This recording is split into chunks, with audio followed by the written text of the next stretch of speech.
Imagine spending decades turning your home into a masterpiece, every wall a work of art, every corner filled with your soul. And then one day, someone with more money and less heart decides they want it, so they take it. But what they didn't know is that we weren't going to let them enjoy a single piece of it.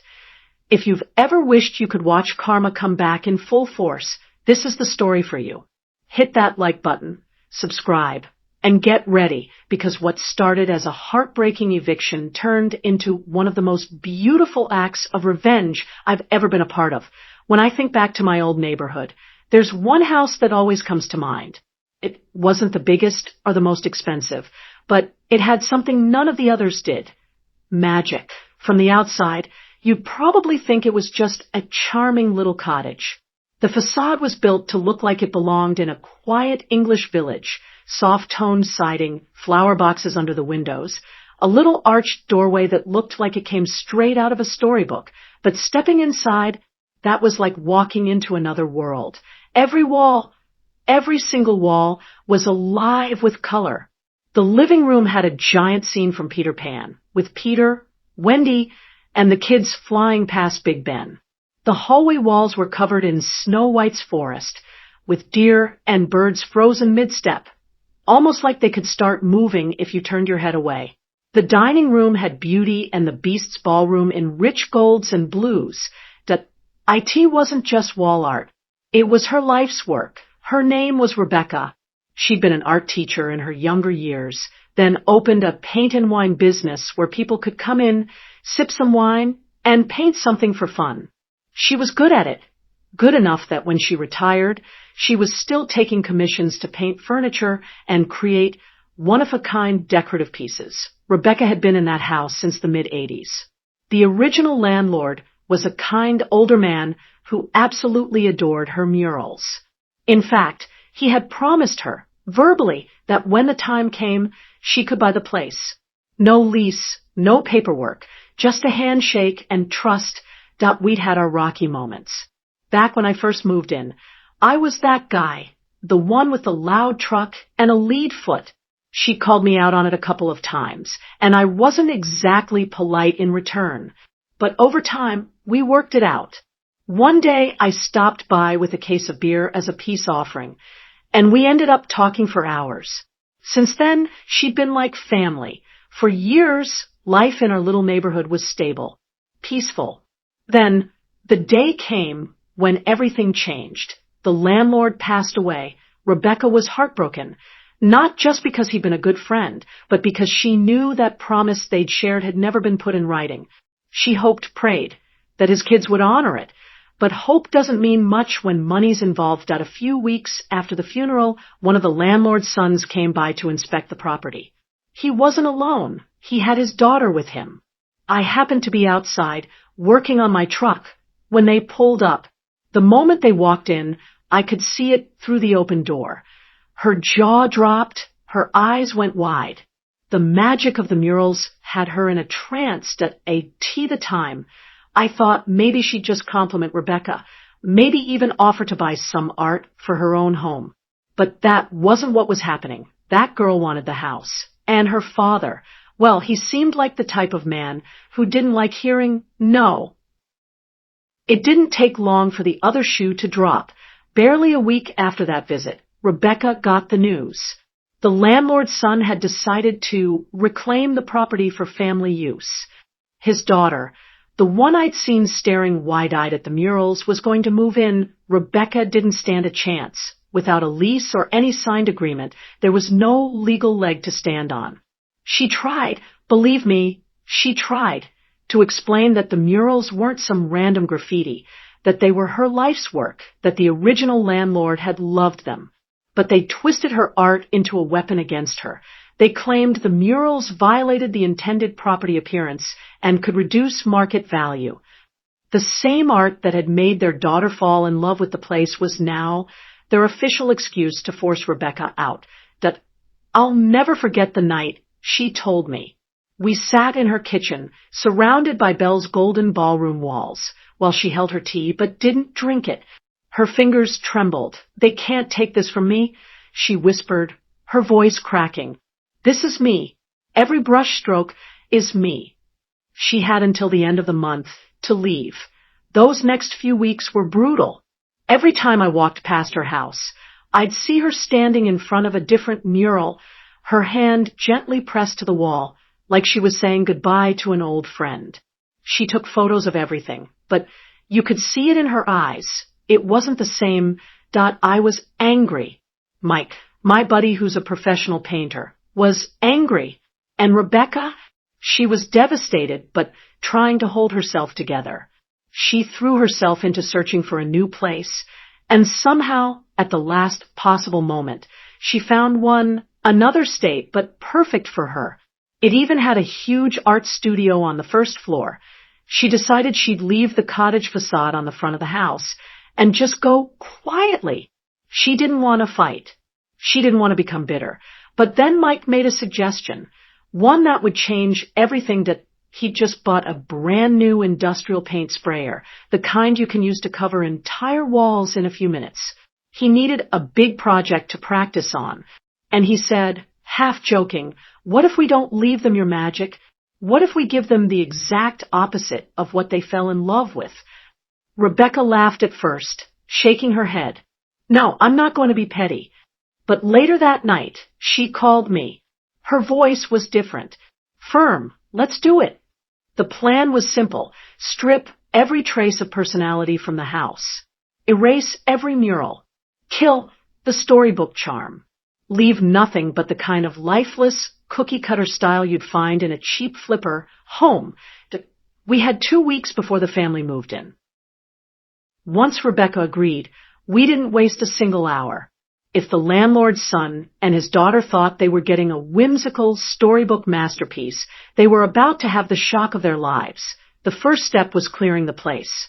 Every piece of furniture, every knick-knack, every trace of Rebecca's life was packed and moved into storage units. Mike offered his guest house to Rebecca free of charge while we worked, with one condition: she had to paint him a mural on his living room wall. She laughed and said, "Deal." The house felt eerily empty without her belongings. The murals still glowed, but without the warm furniture and soft lighting. They seemed almost lonely. It made what we were about to do a little easier. Week 1 was all about destruction. Mike brought in industrial sanders, loud, dusty, relentless machines that ate through paint layer by layer. We started in the living room. Peter Pan and Wendy vanished under a haze of white dust. The ballroom from Beauty and the Beast became a muted smear. The hallway forest from Snow White lost its depth until it was nothing but blotchy colors on a fading wall. Rebecca watched us work at first.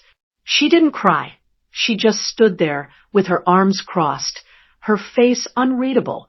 Then she left the room, came back with her old coffee mug, and started helping us sand. That's when I knew this wasn't just sad for her anymore. This was war. Once the walls were stripped, we brought out Mike's new toy, the industrial paint sprayer. This thing was a beast. With a few pulls of the trigger, it could cover an entire wall in 4 smooth passes. We masked off everything that wasn't getting painted, windows, outlets, trim, and went to work with Kill's primer, sealing away every trace of color. That'd be why the time the primer dried, the house already looked like a blank, soulless shell. But we weren't done. Mike had what he called his Rebecca collection of flipper colors, bland white semi-gloss for the walls, and an oppressive flat gray for the wood paneling, cabinets, doors, trim, and even the outlet covers. It was the kind of palette you see in every lazy real estate listing, cold, lifeless, and cheap-looking. The transformation was shocking. The vibrant home that once felt alive now looked like it had been drained of all personality. It was depressing, perfectly depressing. When Rebecca walked in after we'd finished the main rooms, she let out a low whistle. Well, she said, if sadness had a color scheme, this would be it. I grinned.